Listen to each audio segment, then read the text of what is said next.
Hello, everybody. I'm just going to give it a few minutes for starting.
All right. Thank you all for joining. We're going to go ahead and get started.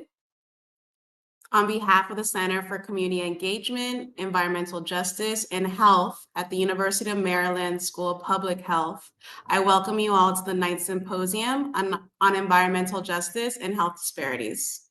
My name is Alexandra Peak. I am the Climate and Environmental Justice Strategist at Carbon Direct. Carbon Direct is a carbon management company that leads with a science-first, climate-first approach made up of an interdisciplinary team to answer the demand for high quality and durable carbon removal.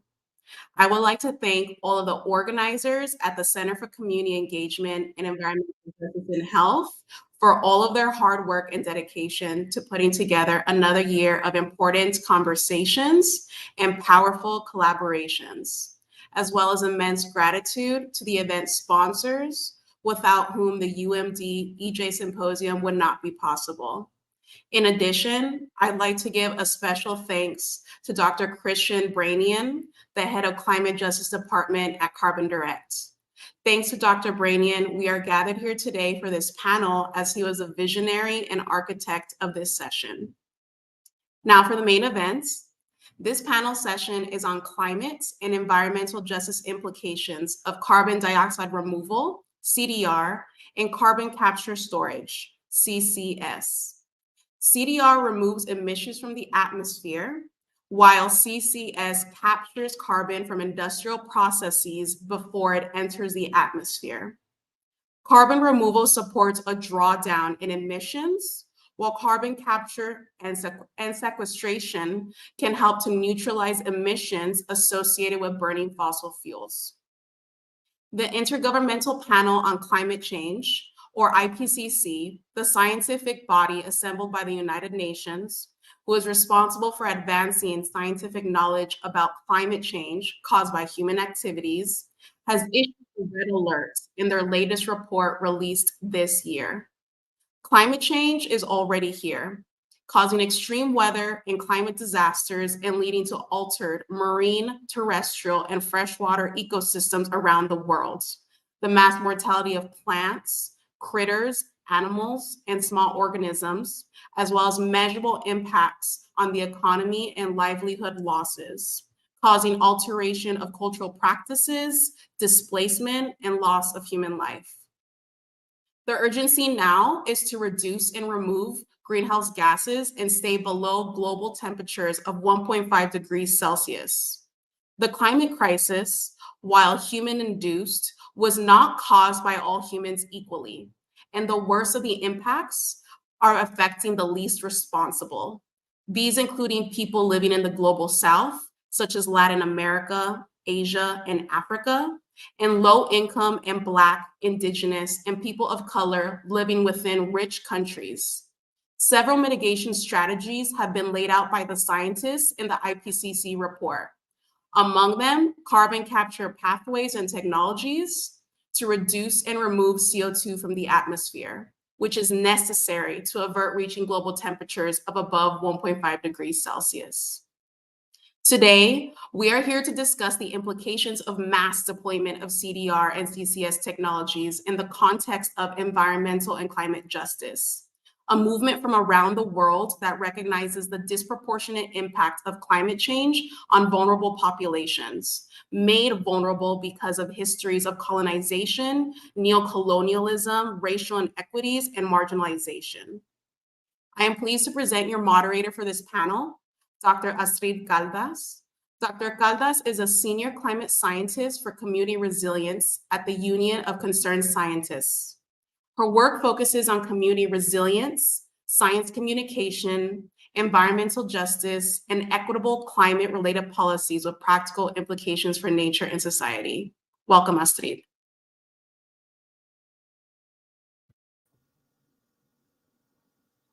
Thank you very much, Peek.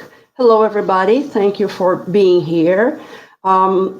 I am going to be moderating this session. We have 4 wonderful panelists.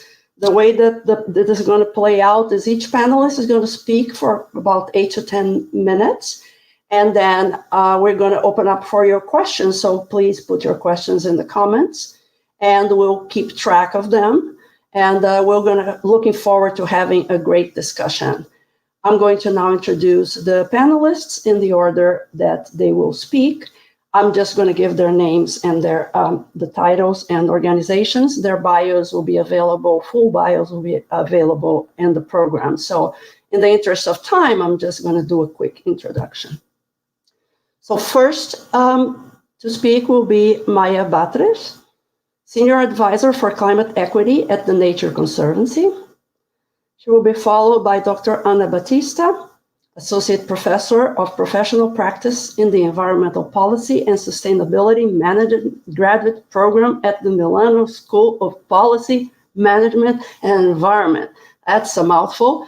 And she is also co-director of the Tishman Environment and Design Center at the New School. Following that, we will hear from Lenore Curol, who is the Director and Administrator at the United Homa Nation. And finally, we'll hear from Nicole Parra, Vice President for Community Affairs at the California Resources Corporation, and also a previous member of the California State Assembly. So we have a good representation of all important stakeholders in this issue of CCS and CDR.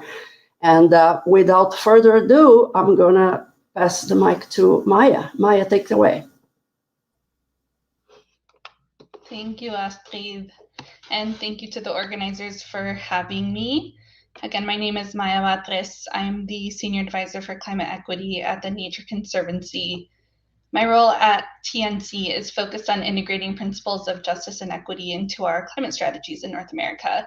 And that includes thinking about how we deploy infrastructure projects, how, where, what kind, and how we will achieve our decarbonization goals in a way that's good for people and nature.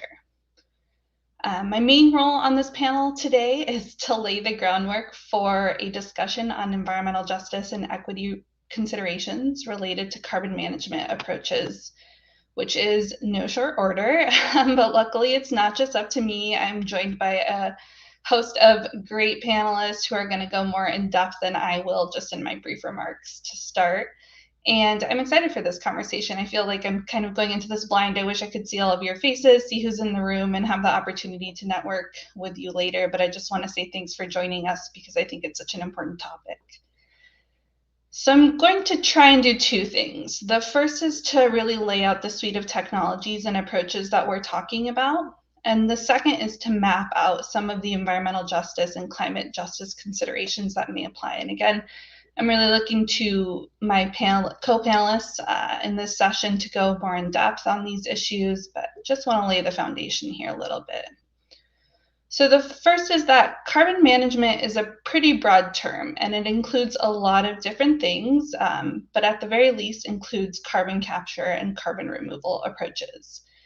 And while these are often lumped together, including in this session, There are approaches that are really different. So I'm just going to borrow from growing season that's happening here in Sacramento, California, where I am, and say, if we had a panel on tomatoes, we would be talking about a lot of different things, not just Roma tomatoes or heirloom tomatoes, but right, like the whole suite of different types of vegetables that we might be interested in. And I just set up that analogy because I think it's important to recognize that we're talking about a lot here. Carbon capture refers to point source capture of carbon dioxide from a stationary source. So that could be a power plant, like a natural gas facility, or an industrial facility, like a cement plant, just as two examples. Carbon removal means capturing carbon dioxide from the atmosphere using either technology, like direct air capture, or using nature, like afforestation, reforestation in soils or in water systems. Sometimes carbon capture and carbon removal are used synonymously and lumped together, as I said. But for the purposes of environmental justice and equity considerations, it's really important that we be as specific as possible, not just about the technologies, but about the specifics of a given project to fully understand the implications of what we mean here. So that brings me to the second part of what I hope to do today, which is set up some of the environmental justice and climate justice considerations of carbon management approaches. And because we're going to hear more about from other panelists on what that means, here's what I would say. When we're thinking about equity and justice, we have to remember that it's not just a what, it's not just an outcome, it's a way of doing things. And so how we build these things matters. That means it matters how we source materials for projects, how we power them, how we decide where projects are located, what kind of air quality implications they may have, what kind of environmental, including land use and biodiversity considerations they may have, how we treat workers who are part of building these projects, what communities are involved, how communities are consulted, if communities are consulted, and that list goes on. So there's a lot of considerations, not just for each type of technology, but each project itself. It's really difficult to encapsulate what environmental justice or climate justice will look like for a specific technology or project. Second, I would say how we regulate and make decisions around these projects really matters. How much should we rely on these technologies? What are acceptable uses of CO2 captured from point sources or from the atmosphere? Should we allow for carbon removal to be used for offsetting emissions? Who should be able to build these projects and to what end? How should we scale these technologies? Who gets to answer these questions and how? And I think those are all just the starting points of questions. How we answer and address these issues is going to have really significant implications locally, but also globally. And I think that we're really only scratching the surface right now in real time of addressing these issues in communities, in policy, in regulatory spheres, including in this conversation. We're starting to see these issues pop up in different forums. I can give a couple examples later in this session of how we're seeing these questions answered and by who, and whether we're seeing more positive or more negative outcomes as it relates to environmental and climate justice. But I don't necessarily offer a prescribed way of answering these questions. I'm fortunate to get to work across 50 states in North America and with tribal communities. And I think that my own experience is just that there is a huge diversity of perspective on the answers to these questions, on the approaches to answering these questions, and that is really valuable. I would also say that we have a long way to go to imagine these systems to exist in a world where the arc is bent towards justice and not just repeating past harms or building these projects using these technologies in a way that replicates the unjust past that we have seen built and how that's impacted communities and people. So I'm going to stop there and just say thank you again to the organizers for having me. I'm really looking forward to the rest of the panel. Thank you so much, Maya. That was a great setting the stage for us. Appreciate it. Dr. Batista, please. Oh, thank you very much, Astrid. And thank you, Maya, for setting the stage. Make my job a little bit easier because, as you said, this is a very complex, technically complex terrain to navigate. And for most communities, it can be very, very confusing, especially all the acronyms, CCS, CDR. There's so many acronyms that people get totally lost, and even scholars and folks in the industry use some of these terms interchangeably. So it can be very overwhelming for folks. I'll just speak briefly about some of the areas of carbon management that myself and colleagues at the Tishman Center and with other colleagues, EJ scholars like Dr. Sheets and Dr. Yukian Lam and I have been doing in partnership with EJ communities around the issue of carbon management. And more specifically, I'm going to focus on carbon capture and sequestration, or sometimes they call it carbon capture utilization and sequestration, so CCS, CCUS, as well as hydrogen co-firing. Hydrogen fuels are another form of carbon management that is also being funded. And the particular environmental justice concerns that are being raised, actively contested right now in the US. And our center has been fielding phone calls and requests from communities across the country that are confronting many proposals for carbon capture and sequestration, CCUS, and hydrogen in the power sector and in industrial sectors in their communities. And so it's raised a lot of alarms. I will say that from my own perspective, much of the CCS industry and a lot of the carbon management industry is benefiting the same fossil fuel companies that got us into this climate crisis in the first place. So a majority of the billions of dollars that the federal government has set aside in tax credits have been going to companies like Occidental Petroleum to engage in this new frontier called carbon management. It's not so new. It's been around for a long time, but it's certainly raised that in and of itself raises a lot of alarms, because in the environmental justice and climate justice movement, we know that we need a complete transition away from fossil fuels. And actually, that's what the IPCC is trying to tell us, not to adopt wide-scale CDR and CCS management tools.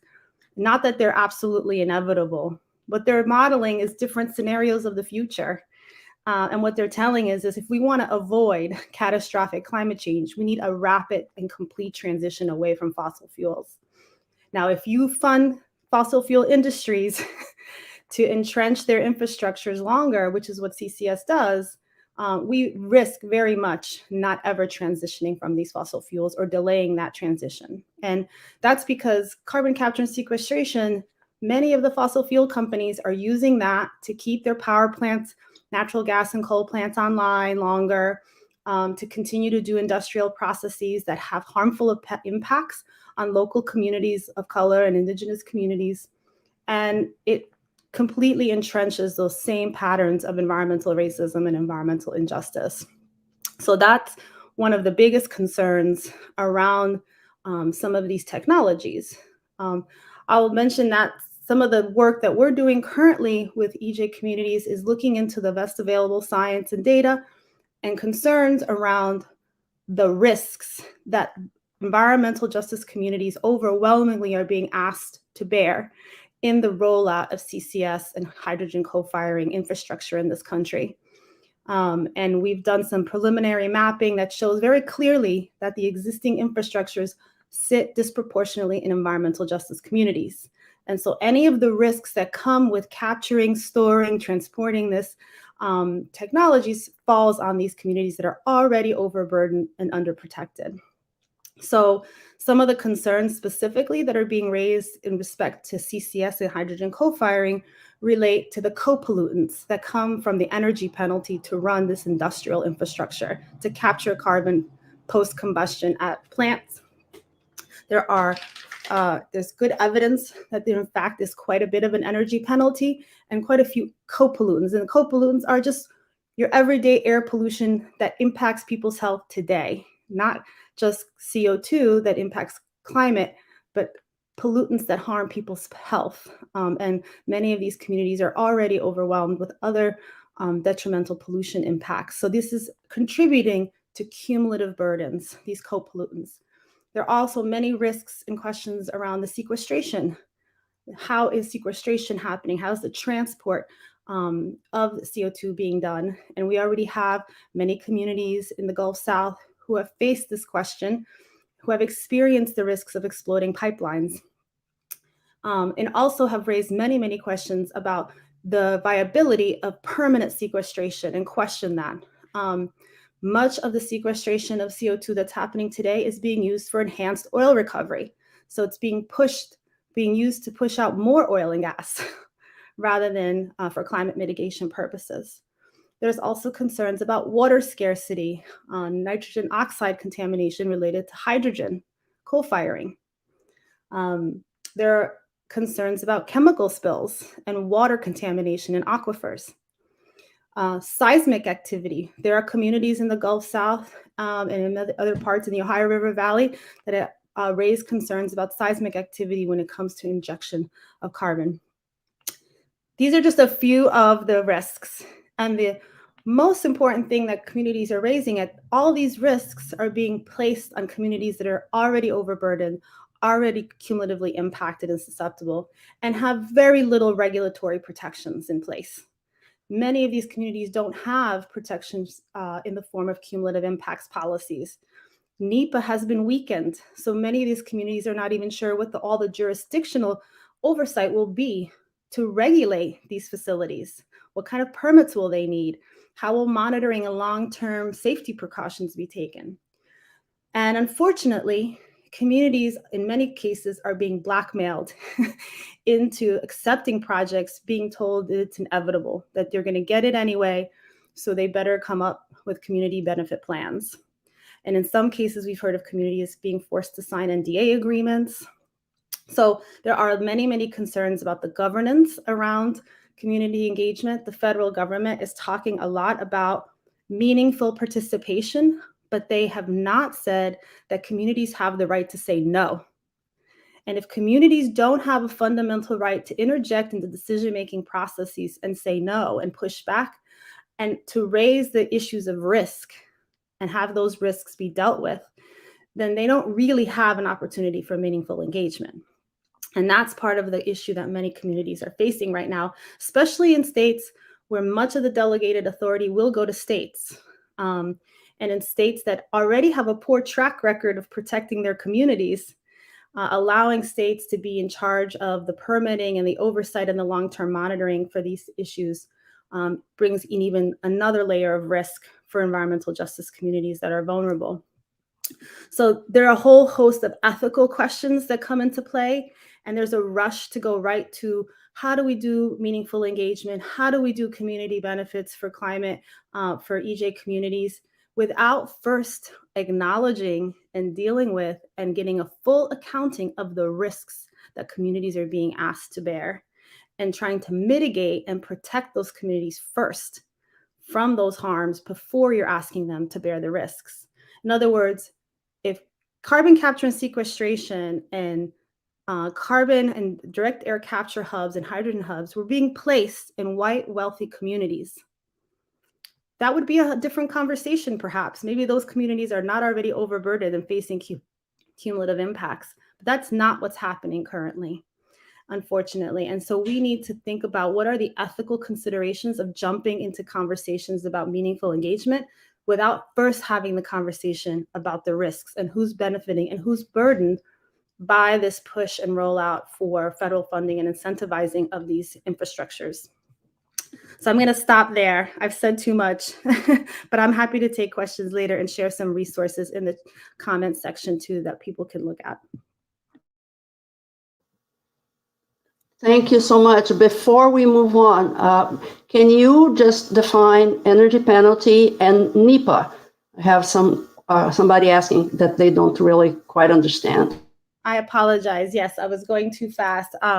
An energy penalty just means that if you have a power plant or industrial plant that is being run on natural gas, for example, and then you add a carbon capture equipment, the amount of energy that it takes to run that carbon capture equipment to capture the CO2 at the stack or pre-combustion, the energy that it takes to do that is called the energy penalty. So it might require 25 to 30% more energy to power the system that captures the CO2. And what happens is if you need more energy, you also produce more air pollution, right? You don't just put out CO2 when you run a power plant, you put out NOx and SOx and particulate matter. There are other pollutants that come out when you need to produce energy. So that's energy penalty. And NEPA is the National Environmental Policy Act, which is a federal law that requires an environmental impact statements for major federal or federally funded projects. So like if you were going to construct a pipeline to carry CO2, the NEPA law may be triggered, but it may not. Currently, it's not clear whether NEPA would actually be triggered in the case of a pipeline siting. It may actually get an exemption and be considered a benefit to communities to have a pipeline through their community. Thank you so much. Appreciate that. We are now going to move on to Lenore. Lenore, please. Well, Anna just saved me a ton of time because she just explained exactly what happens politically in Louisiana as it relates to oil and gas companies. So I'm the tribal administrator with the United Homa Nation in Southeast Louisiana to better understand what our community faces and has been for a number of years. Our communities in 1859 were actually moved into the southernmost bayous, bayou communities along Southeast Louisiana when we were burned out of our village. And so at that point in time, we were moved all the way to the coast. And so for the most part, our people lived there pretty easy. And we went from actually being and adapting from an agricultural based community to fisheries because, again, we're right on the waters. And in the 1930s, when oil and gas was discovered in Louisiana, our communities started experiencing some significant changes. And so one of the things that took place during those time periods were man-made canals and waterways made in order for the removal of oil and gas out of our communities. And so unfortunately, this is a time period in our lives where folks were not required to make it right. And so there were no mitigation factors in place. And one of the things is that has allowed saltwater intrusion to move in. And that's been a factor for our communities for many decades.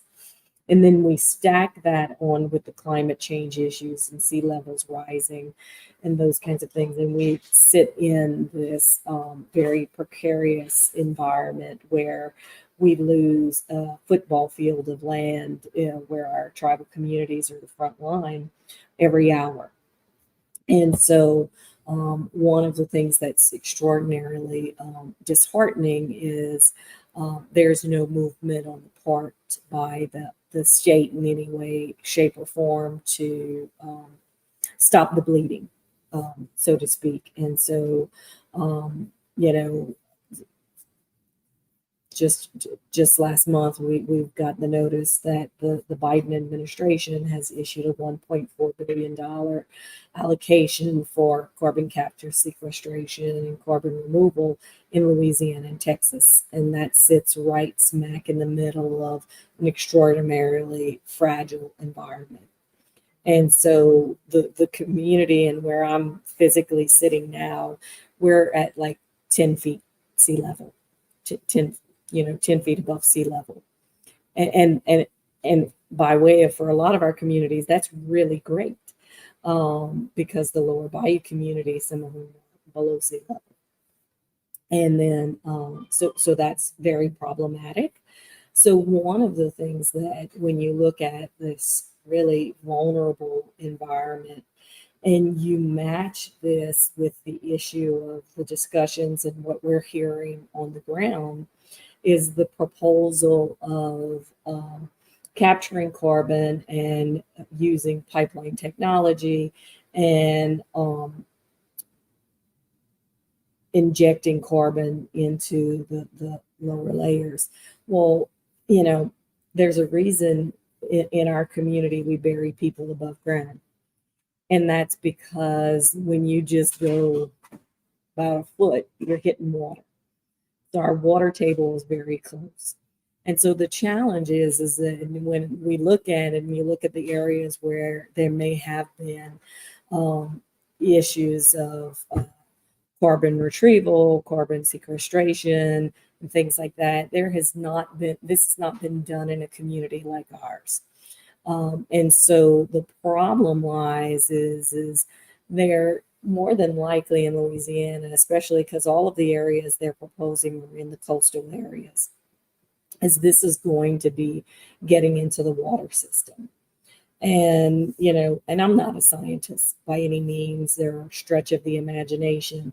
But a little bit of research I can do tells me that when CO2 dissolves into water, it becomes carbonic acid, making the water more acidic.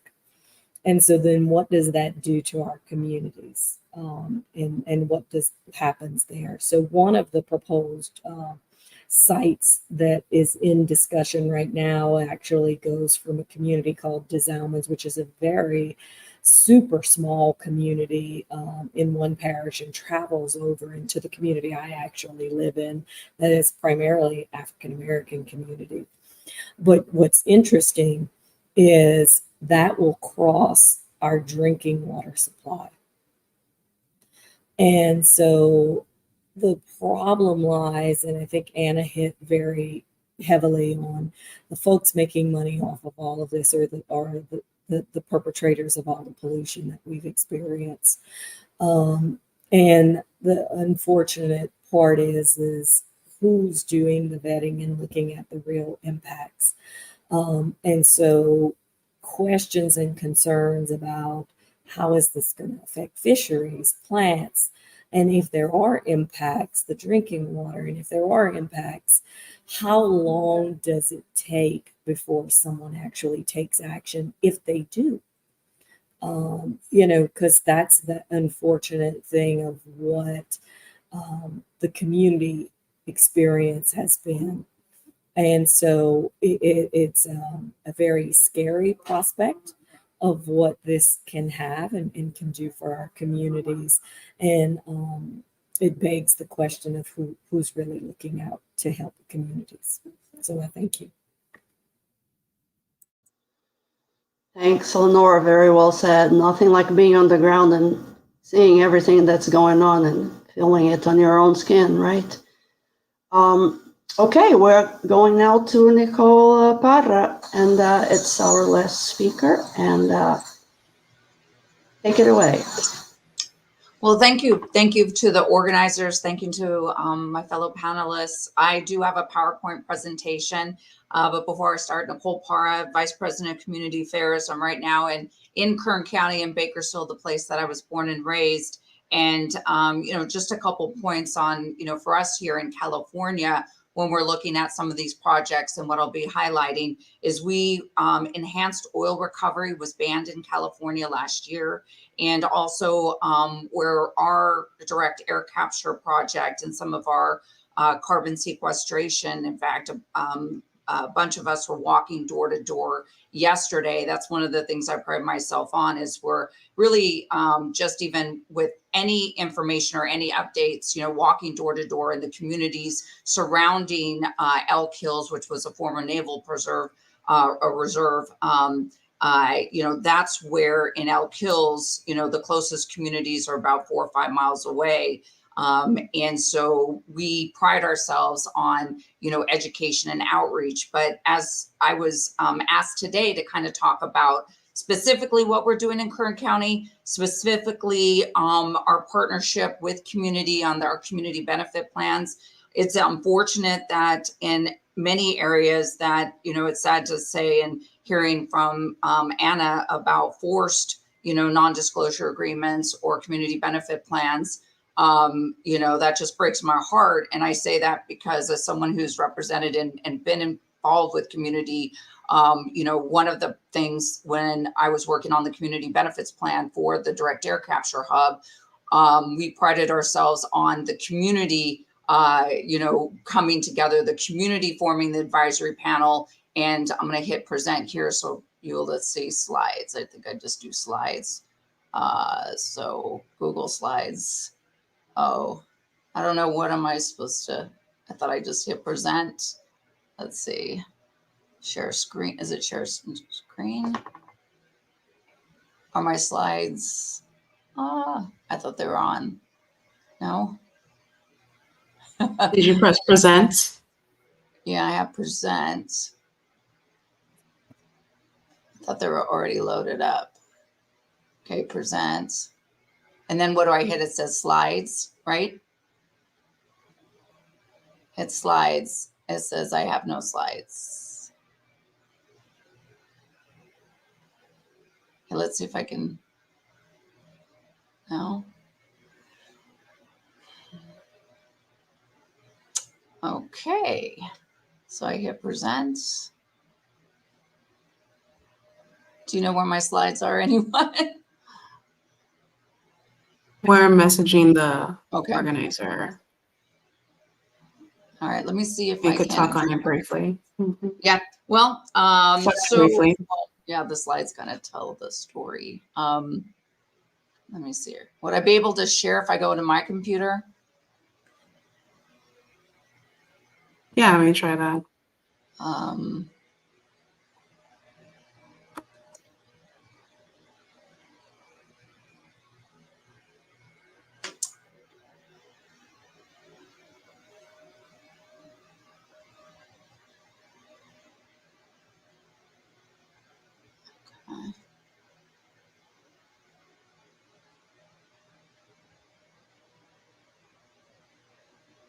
That's great.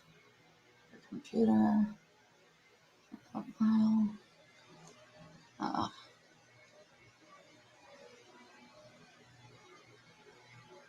Are they saying anything? No, you may have to walk us through it a Okay. little Hi, bit. can you hear me? Hi, this is IT. How are you? Good. Okay, great. Sorry for the problem. You're saying you're having trouble presenting your presentation, correct? Yes. Do you have your presentation with you currently? I sent the presentation Okay, and I you sent it. hit present. Okay, you sent it. Okay, so we need to. Okay, give me 1 second, and I got you. Let me find your presentation for you. Okay.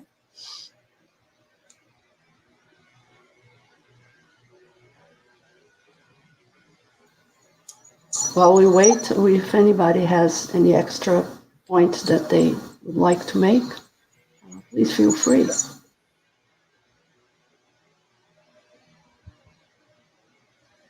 Well, let me just, so until they find, so one of the things that we did with the community benefits plan is that I was working as the head of our California Energy Renewable Lab at the Kern Community College District. And I was asked to work with the community groups to work with California Resources Corporation and APRI electrical power folks when they were applying for the direct air capture hub for California. So one of the first things we did was to go out into the rural communities, that is in Arvin, Lamont, and in Taft, to talk to community about what direct air capture is. And you're absolutely right. When we're talking about all of these acronyms or what we're working on in the energy space, we have to definitely not only talk about the acronyms, but produce materials in different languages to be able to have, be able to go door to door, to go to community events. And so we spent about a year meeting with community, talking to community. And so we put together this consortium. Is called the CalDAC Hub Consortium. And in the PowerPoint, you'd be able to see folks from the Mexican American Opportunity Foundation and so forth. And then we were also reaching out to our environmental justice partners that we had worked with for a number of years, such as the Dolores Huerta Foundation and Center for Race and Poverty. In fact, we had the Department of Energy out in California who came out to look and talk about some of the projects that they're doing regarding some of the LEAP projects, local energy programs, and so forth. And so at that Department of Energy hearing and presentation we had in Arvin, Lamont, we had some of the environmental justice members present, which I always keep with me. It's the carbon use and storage, their platform. And what I wanted to show in my PowerPoint was that we, in the community benefits plan, we outlined transparency. We're working with the National Renewable Energy Laboratory and the Lawrence Livermore National Laboratories. We have 2 national labs working with us on the Justice 40, on updating on water quality, on updating on air and co-pollutants and so forth. We also are working with our labor brothers and sisters on apprenticeship and cohorts and partnership programs. And in the community, really bringing in people in forming an advisory committee that will be paid people who will be part of our decision-making process. We will have childcare, we will have transportation, and part of that advisory committee, when we're talking about every step of the direct air capture from the construction operation, will be a part of that. Oh, here we are. Thank you so much. And so let's see here, and then I can just hit enter to move slides. Okay. Okay, there we go. So I'm going to kind of skip through this. So California Resources Corporation, we're in California. We're in the Sacramento Basin, the San Joaquin Basin, and the Los Angeles Basin. And so Kern County, what I'm talking about is where the direct air capture hub, which we were awarded about a month ago. Okay. Gosh. Okay, I'm going to skip this slide.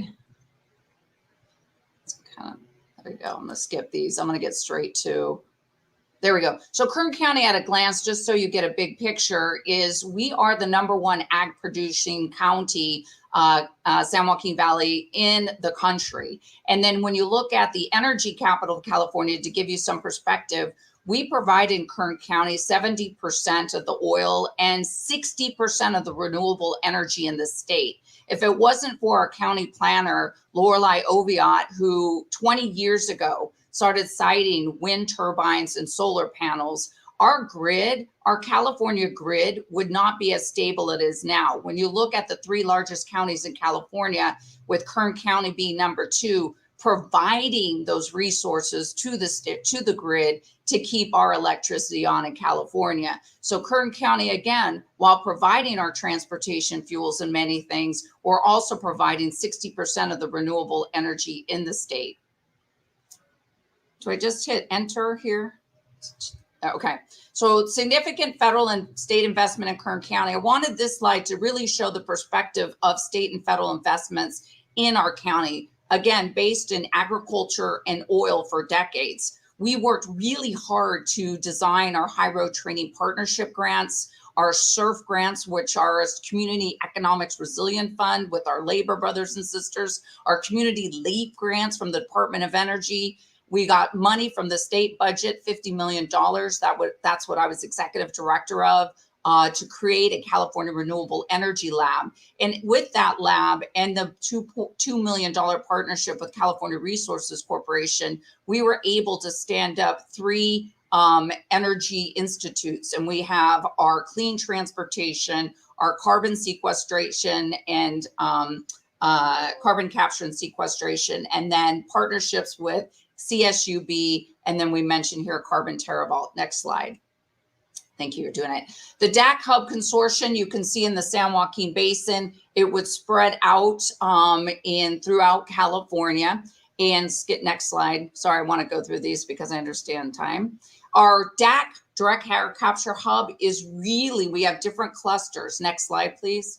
This is what I wanted to show you, was that the consortium from our national laboratories to our academia, to our workforce partners, to even Grandma Whoople, our wonderful teacher who has joined us, Mexican American Opportunity, the African American Network of Kern County, and the Open Door Network, who works with homeless individuals who have partnerships with the city and county, who are want to be a part of our apprenticeship programs, to Hone Indian Tribe, the Black Chamber of Kern County, Community Action Partnership of Kern. All of these folks have a seat at the table from the beginning. And that's really one of the things that the community benefit plans, which in 3 months we will turn into actual agreements about, next slide, please. That was the cover of the community benefits plan I submitted to the Department of Energy. These are real people, not stock photos. Next slide, please. And CalHub Consortium members, the picture on the left is the press conference we held when we received word we had the T2 DAC grant. And then the picture on the side is actually the future home of our demonstration for the direct air capture. It's in Elk Hills, about 4 miles from community. That's Assistant Secretary Crabtree, his team, some state agency folks. And that was before we met with community. Next slide, please. These are the 4 sections of the community benefits plan. Next slide, please. And phases for 2 years. For community labor, I have it separated into 4 phases: project awareness, community feedback, negotiate labor agreements, execute, invest in America's workforce. We're doing a JEDI analysis on economic development, our DEIA, ensuring that we're hitting with our supply, with our vendors, our subcontractors. You go to Taft right now. I was walking Main Street in McKittrick. You'll see boarded up buildings, boarded up houses, boarded up main streets because of the property taxes, sales taxes from a lot of the former businesses that were there. And we're really trying to get more resources with this DOE grant. I have $2.5 million for the community benefits plan. That's real money for people in communities where there's 49 people living in Fellows, 50 people living in McKittrick.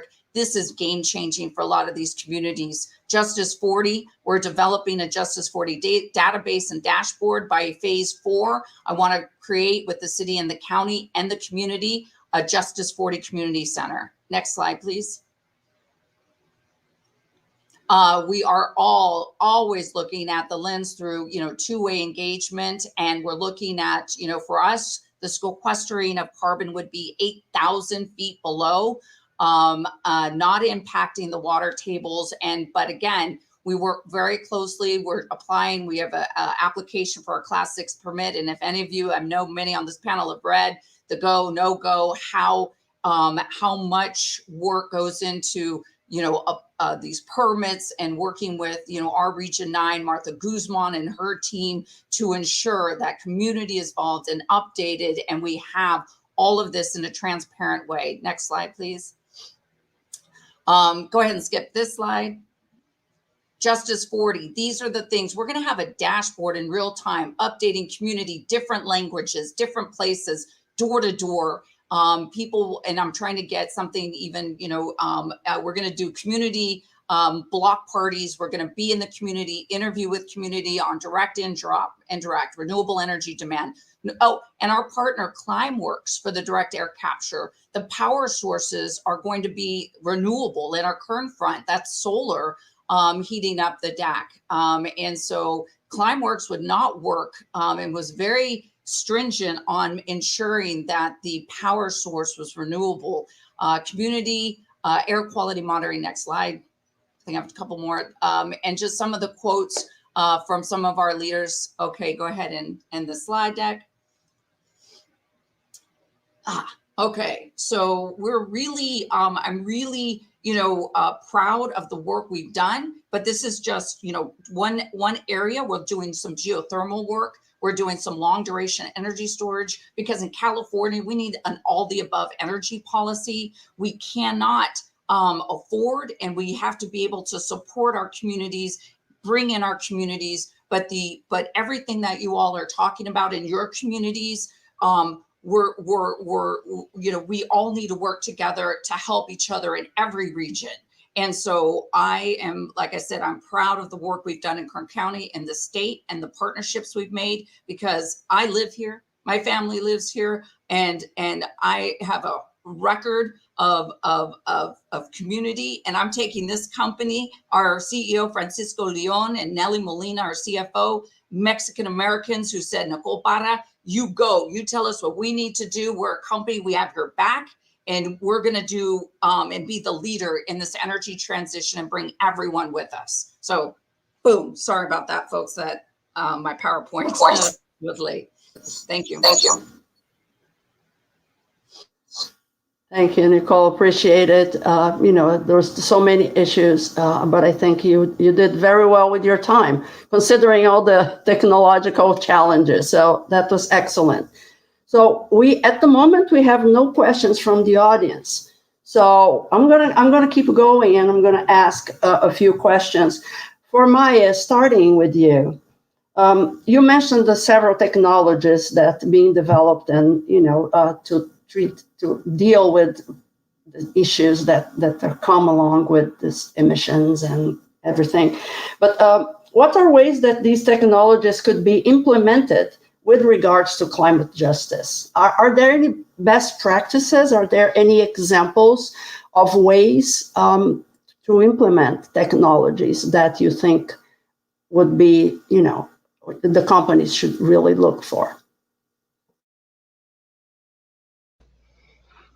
Well, I think one of the hardest parts about this suite of technologies and approaches is that it's very much in theoretical stage right now, and we are only just starting to see opportunities to really imagine what these technologies will look like on the ground once they're built.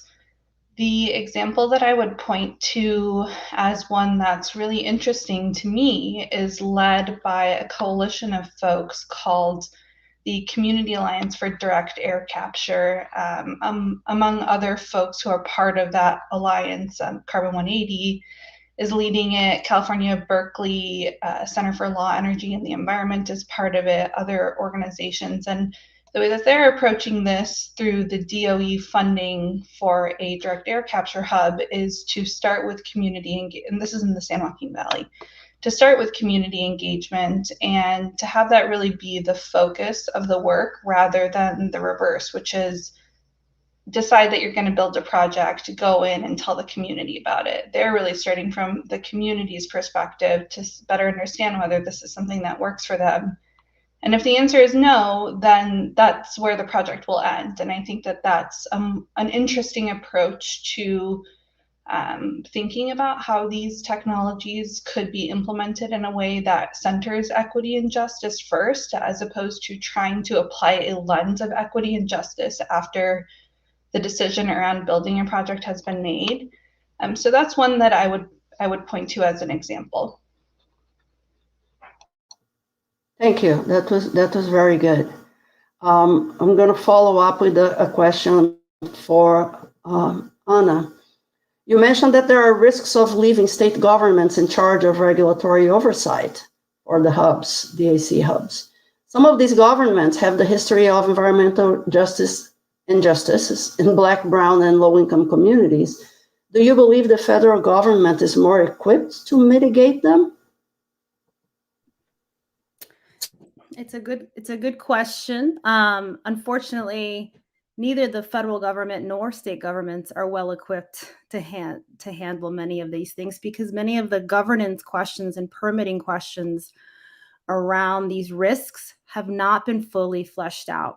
And when we ask the Department of Energy, who has jurisdiction, what will be the requirements for new source review, if any, for carbon capture or sequestration on existing plants, they were unsure. They're like, we're not sure. It's going to be a case-by-case basis. The EPA will be in conversation with state governments, depending on the size of the plant, the size of the CCS, the type of the CCS.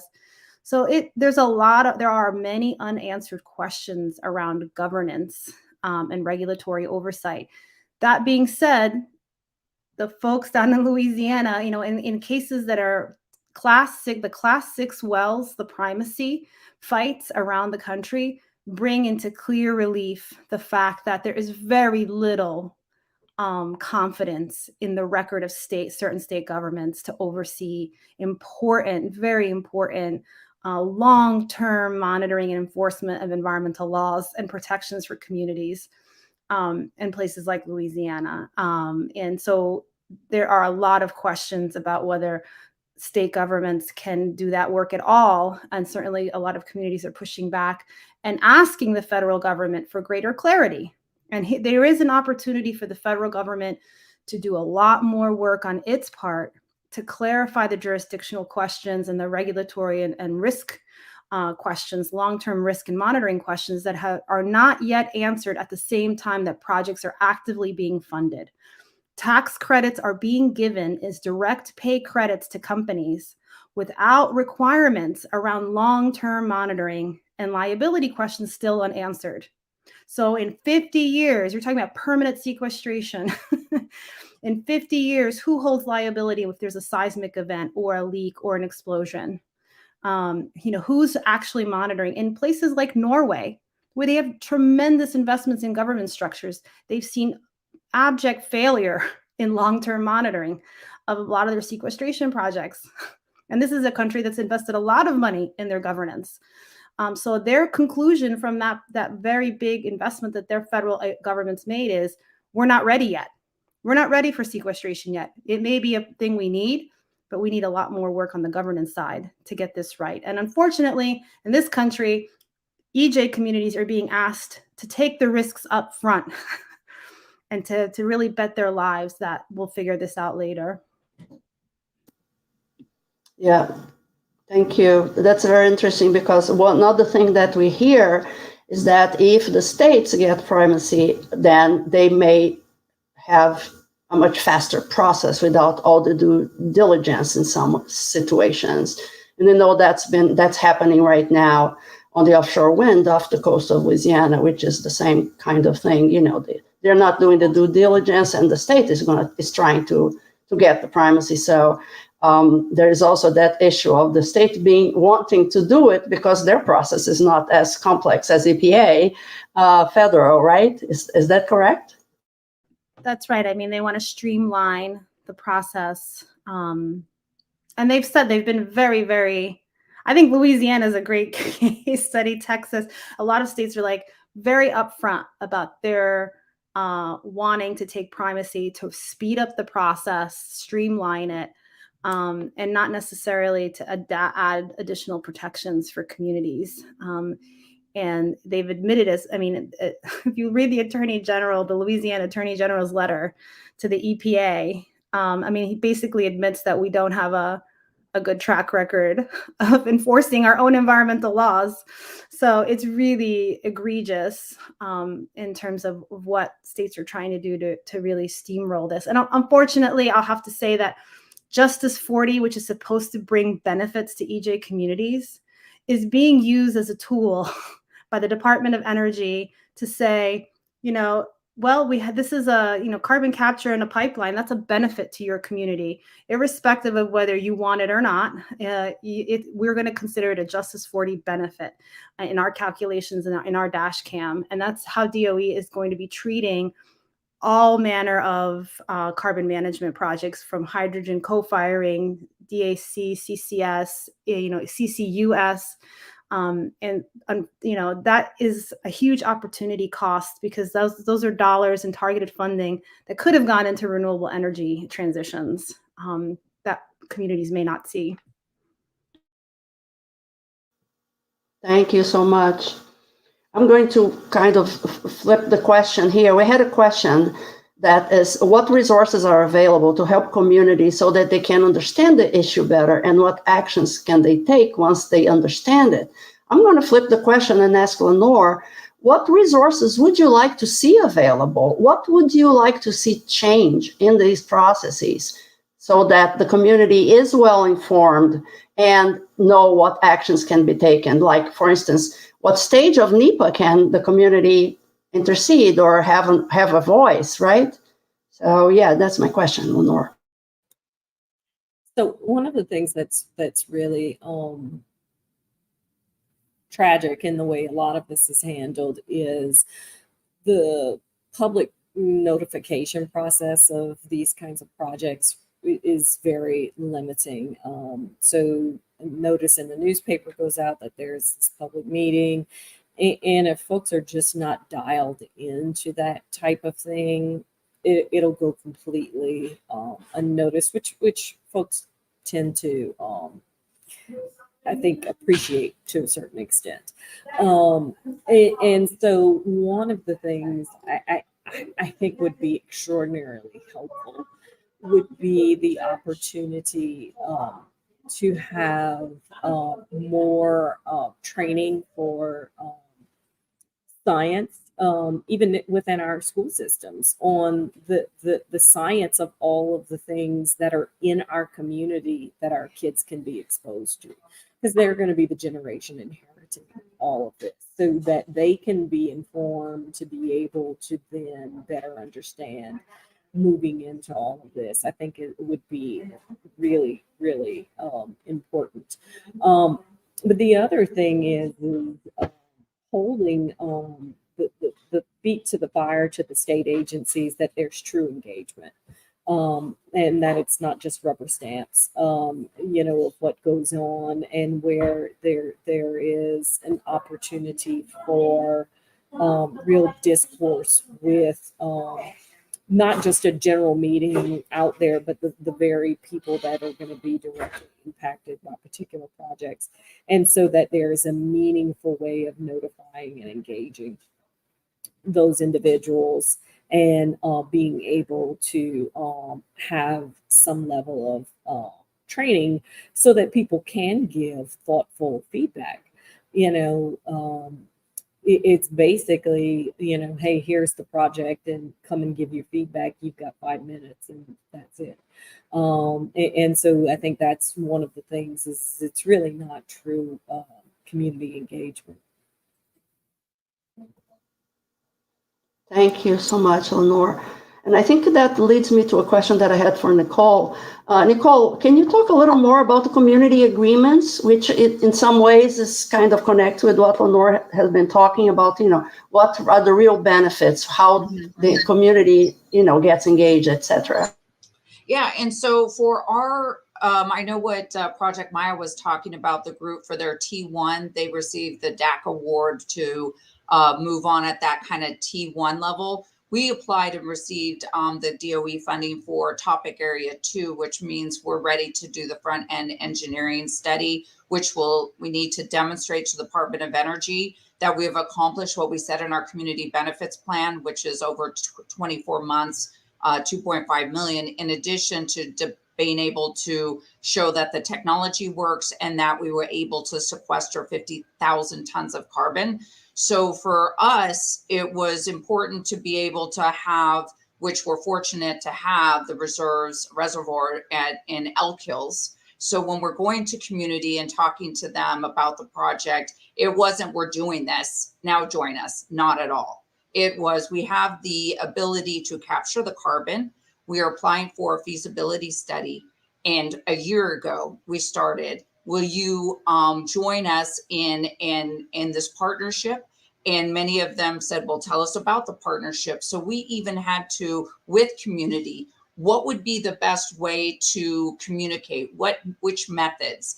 And it all goes back to how much time and effort. I mean, going door to door when you tell people, it's I've got about 20 precinct boxes in my office right here, is what you need to do every day, every community meeting, pop-ups and so forth. So I just wanted to just mention that. But the community benefit agreements, the Department of Energy and T2 did not require community benefit agreements. And it's so funny that the Carbon Management Initiative that FECM has put out, Federal Energy Carbon Management Division, we already submitted our comments to the Federal Register, because I think that T2, DAC, or any type of carbon removal or management, we need to have some community benefit agreements outlined in our plan. So I even mentioned that as something that they should do in the future.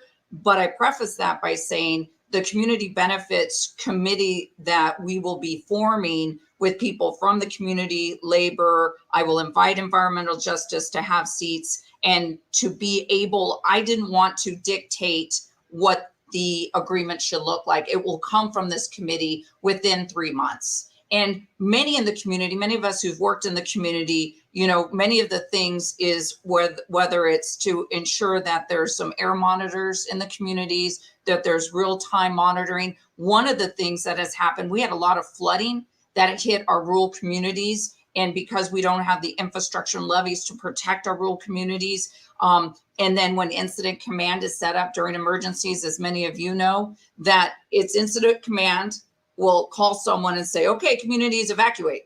Okay, communities do this. And we're like, no one speaks the language. No one knows the communities. I was in Allensworth when they said Allensworth was evacuated. And I'm looking around the town and everyone's there.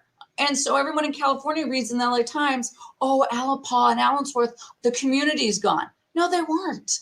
No, they weren't. So we're putting in our direct air capture community benefits, we're going to bring them in the incident command. We're going to train people. We're going to bring them in to be the community voice in the command center next to the fire chief, next to the, you know, whoever's making decisions, they will be in there. They will be training people in the communities. We're changing that. That has never been done before. And then the second thing is we're also going to do some technical assistance. I mentioned this to DOE in my notes to the Federal Register, is that we need to ensure that we give the full picture to community. What is a letter of intent? What is a grant? What does it mean, scope of, you know, all of these things. I want to do classes with community colleges and the high schools and the gym, and really working through, I used to do this, how to vote by mail, how to vote for ballots, how to vote. We need to do this in all of these federal government grants and initiatives. We are doing that. I have money to do it. And that's the game changer for community, and let them decide if they want to support these projects or not. But at least they'll have the tools and the foundation that no one's funding at any level, but we will in our plan. I love it. Thank you. Thank you so much. This is great. This is the way, right? This is great. So I have one question for all the panelists. We have just a couple minutes per panelist to answer this one. And it's about, it's two questions. What are opinions on using direct air capture to reduce legacy emissions since the Industrial Revolutions? These emissions will not abate without direct removal. So can this carbon dioxide removal technologies be used as a justice tool, for instance? And I'm going to go in order of presentation. Maya starts. I wish I knew the answer to that in a discreet way. I'm certainly interested in having that conversation, and that's why I'm here on the panel. The reality is there is too much CO2 in the atmosphere. Here in California, I have been part of many wildfire seasons, extreme heat seasons. It is getting worse by the year. There have been times when I have been working at my computer looking at this dystopian scene of ash falling from the sky outside of my window and asking myself, how are we going to take on this challenge? I don't know what it will look like for every individual community with respect to a direct air capture facility. I want to be part of the conversation around advancing a more equitable approach to it, that's for sure, because these projects are going to come down. And I think it's really important that we create systems and have the dialogue around how we do that in a way that does not repeat past injustices. The only other thing I'd say is we've talked a lot about technology today, but I don't want to forget about the power of nature and the opportunities that we have to use natural systems to remove carbon dioxide from the atmosphere through land management approaches in particular looking towards Indigenous communities who have been stewarding land since time immemorial. And so I just want to say that I think there are a lot of approaches for us to think about carbon management removal in particular that are outside of the sphere of technological approaches. And while we didn't talk about that today, I think it's an important part of this broader conversation. Thank you. Anna? Well, I think technically speaking, industrial direct air capture cannot remove or is not designed currently to remove other air pollutants directly from the atmosphere, many of which act very differently than CO2 in the atmosphere, because currently the technology uses a tremendous amount of energy. When I'm glad to hear in California they're using renewable energy, but in many places, in many instances, capture uses fossil energy, a tremendous amount of fossil energy to directly capture CO2 from a diffuse atmospheric environment and chemically mix it with other chemicals and amines to create a liquid form of CO2 that then can be more easily transported and injected. So that process is not set up to capture other air pollutants in the atmosphere and actually creates more air pollution in the process of capturing the CO2 and empowering the technology to capture that CO2. So unfortunately, it is not a solution that's going to address legacy air pollution. And it's probably going to further exacerbate that situation further for communities that host it. But I will say in Maya, it's not all doom and gloom. I'm with Maya here. There are amazing things that nature does without a huge amount of human intervention in terms of soil reforestation, in terms of mangrove restoration that have multiple benefits for the public health, for the restoration of our ecosystems. But those also have ethical questions that come into play too, about who gets to make the decisions about those investments and who benefits from those. But there are natural systems at play that can store carbon, but legacy pollution requires us to look at not further exacerbating that problem in the hopes of mitigating the climate. We harm people along the way even further. Thank you. Lenore, have a couple minutes to go. Yeah, I agree. I think the natural approaches, particularly for us, I mean, we have multiple issues at play, and the natural issues of planting more trees, particularly cypress trees, thrive really, really well with carbon, high intake of carbon, and they're an endangered tree in our community, but they are also highly sought after for coastal bank, restoration. It has deep, nice root systems and that kind of stuff for our swamplands and that kind of stuff. And so it does have the potential for us to actually serve the taking care of two issues at once. Thank you. Nicole.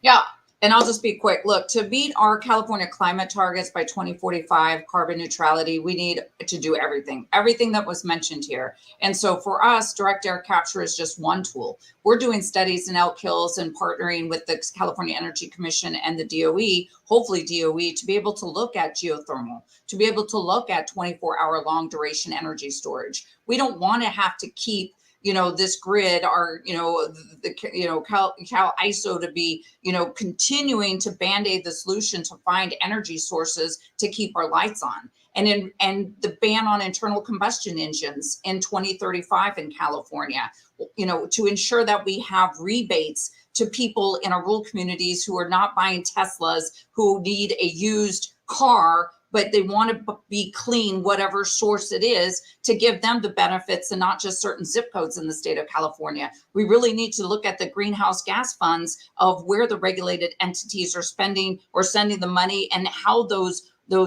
monies are allocated into what programs that give more bang for the buck. So for me, I'm looking at it as, can we do better now? Yes, we can. We can help decarbonize our industrial, whether it's cement, and steel and our refineries, yes, we can do that as long as we can do it in a way that is transparent and brings in community and our frontline communities. And we're looking at different feed studies. We can do it, but we need, to look at land and natural-based regenerative farming. I wish we had some bigger system in the Central Valley. We're ag producers. Let's do more.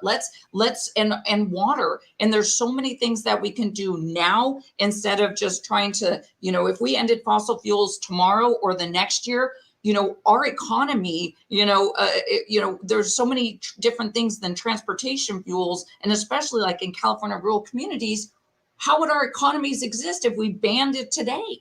And so we need to be pragmatic about getting to that transition, getting there and doing it in a way that we're not relying on nuclear natural gas plants that our governor's just extended to keep our power going. So there we go. Yeah, we're out of time.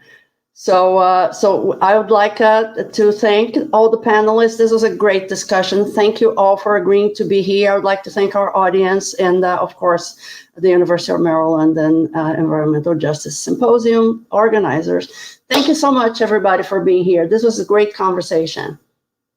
Bye.